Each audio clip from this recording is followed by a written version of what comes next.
আমাৰ অসম বিদ্যুৎ বিভাগৰ ফালৰ পৰা কিছুমান ভেকেঞ্চি মুকলি কৰিছে। অসমৰ পাৱাৰ ডিপাৰ্টমেণ্টৰ ফালৰ পৰা যেহেতু গ্ৰেড 3 লেভেলৰ কিছুমান পদ মুকলি কৰিছে, এই পদত আপোনালোকে অসমৰ যিকোনো ডিষ্ট্ৰিক্টৰ ফালৰ পৰা যদি বিলং কৰে তেন্তে আপোনালোকে এই পষ্টৰ কাৰণে আপোনালোকে এপ্লাই কৰিব পাৰিব। এই যোনবোৰ ভেকেঞ্চি মুকলি হৈছে আসাম ইলেক্ট্ৰিচিটি গ্ৰিড কৰ্পোৰেশ্যন লিমিটেডৰ ফালৰ পৰা যোনটো নটিফিকেশ্যন আহিছে, চ' নটিফিকেশ্যনত কি আছে সকলো জনাই থাকিম। চ' এই যেহেতু অসম পাৱাৰ সাপ্লাই কৰে আমাৰ মুঠ তিনিটা বিভাগৰ ফালৰ পৰা। প্ৰথম যোনটো হ'ল APDCL, AEGCL, তাৰপিছত হ'ল APGCL।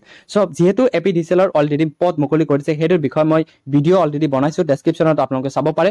আজিৰ ভিডিঅ'ত আপোনালোকক জনাম যে AEGCL যোনটো আসাম ইলেক্ট্ৰিচিটি গ্ৰিড কৰ্পোৰেশ্যন লিমিটেডৰ ফালৰ পৰা কিছুমান গ্ৰেড 3 লেভেলৰ কিছুমান পদ মুকলি কৰিছে। এই পদৰ কাৰণে কোনসকল ছাত্ৰ ছাত্ৰী এপ্লাই কৰিব পাৰিব, তাৰপিছত এডুকেশ্যনেল কোৱালিফিকেশ্যন কি লাগিব, কি চাৰ্টিফিকেট লাগিব, এজ ৰিলেক্সেশ্যন আছে নে নাই, সকলো আপোনালোকক ভিডিঅ'ৰ একেলগে জনাই থাকিম। চ' তাৰ আগতে কৈছোঁ, যদি এইটো চেনেল নতুনকৈ আহিছে, চেনেলটো ছাবস্ক্ৰাইব কৰিব, বেল আইকন টিপি অল কৰি দিব, যাতে সকলো ধৰণৰ নটিফিকেশ্যন ভিডিঅ' আপোনালোকে অতি সোনকালে পাই যায়। চ' PDCL কওক, তাৰপিছত AEGCLৰ যিকোনো এক্সাম এতিয়া কি কৰে, যোনটো APSC হয়, এই APSCয়ে কণ্ডাক্ট কৰিছে। আপোনালোকে ইণ্টাৰভিউ দিবলৈ হ'লে এই APSCৰ থ্ৰুতে হয় আপোনালোকে এই যোনটো AEGCLৰ যোনটো এক্সাম হয় এইটো দিব লাগিব। বাকী আপোনালোকক নেম অফ দ্য পোষ্ট হয়, আপোনালোকক ধুনীয়া পোষ্ট হয়, এছিষ্টেণ্ট একাউণ্টছ অফিচাৰ চমুকে AAO গ্ৰেড 3 লেভেলৰ পোষ্ট হয়।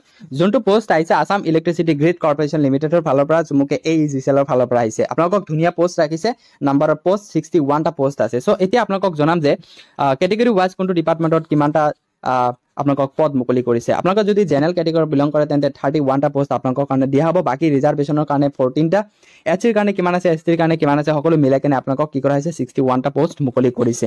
যোনটো এছিষ্টেণ্ট একাউণ্ট অফিচাৰ, যোনটো AAO গ্ৰেড 3 লেভেলৰ পোষ্ট, যোনটো আসাম ইলেক্ট্ৰিচিটি গ্ৰিড কৰ্পোৰেশ্যনৰ ফালৰ পৰা পদ মুকলি কৰিছে। এতিয়া কথাটো হ'ল যে পে স্কেল আপোনালোকক কিমান দিব। পে স্কেল ধুনীয়া ৰাখিছে, 25,000ৰ পৰা আপোনালোকক 92,000লৈকে আপোনালোকক পে কৰা হ'ব। বাকী আপোনালোকক গ্ৰেড পেটো ধুনীয়া 11,000লৈকে আপোনালোকক কি কৰা আছে, পেটো ৰাখিছে, গ্ৰেড পেটো ৰাখিছে।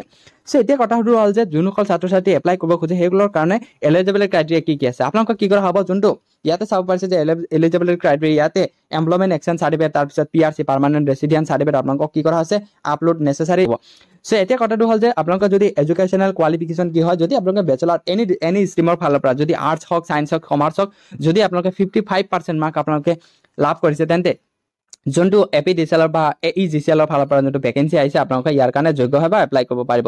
চ' তাতকে চবতকে ইম্পৰ্টেণ্ট কথা হ'ল যে আপোনালোকৰ যোনটো 3 নম্বৰ অপশ্যনটো আছে, আপোনালোকক কি কৰা হৈছে, কম্পিউটাৰ চাৰ্টিফিকেট, যোনটো 3 মাহৰ যিকোনো মিনিমাম আপোনালোকৰ 3 মাহৰ কম্পিউটাৰ চাৰ্টিফিকেটটো বিচাৰিছে।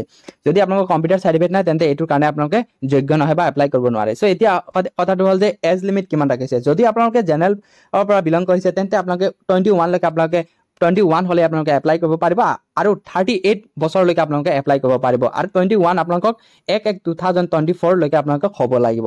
চ' এতিয়া হ'ল যে আপোনালোকৰ যোনসকল ছাত্ৰ ছাত্ৰীয়ে মানে ৰিজাৰ্ভ কেটেগৰীৰ পৰা বিলং কৰিব তেওঁলোকক 5 বছৰ এজ ৰিলেক্সেশ্যন দিয়া হৈছে। OBC আৰু MOBCৰ কাৰণে 3 বছৰ এজ ৰিলেক্সেশ্যন দিয়া হৈছে। বাকী আপোনালোকৰ যদি এক্স ছাৰ্ভিচমেন হয় মেক্সিমাম আপোনালোকক 50 বছৰ হ'লে আপোনালোকে পাৰিব ইয়াতে।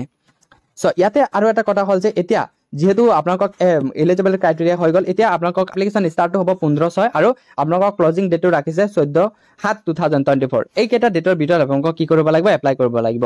চ' এতিয়া কথাটো হ'ল যে যদি আপোনালোকে এপ্লাই কৰিব খোজে তেন্তে পেমেণ্টছ কিছুমান পইচা আপোনালোকক পে' কৰিব লাগিব। যদি আপোনালোকে জেনেৰেল কেটেগৰী বিলং কৰে তেন্তে 297.20 পইচা আপোনালোকক দিয়াৰ পিছত আপোনালোকক ছাবমিট হ'ব।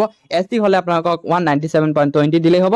বাকী আপোনালোকে যদি BPL হওক বা PWD কেণ্ডিডেট হওক তেন্তে আপোনালোকে কি কৰা হ'ব, 47.20 পইচা আপোনালোকক দিলে আপোনালোকৰ যোনটো এপ্লিকেশ্যন হয় এইটো ছাবমিট হৈ যাব। চ' যদি আপোনালোকে ছাবমিট কৰিব খোজে তেন্তে এইকেইটা পইচা আপোনালোকে দিয়াৰ পিছতে আপোনালোকৰ ফাইনেল ছাবমিট হ'ব।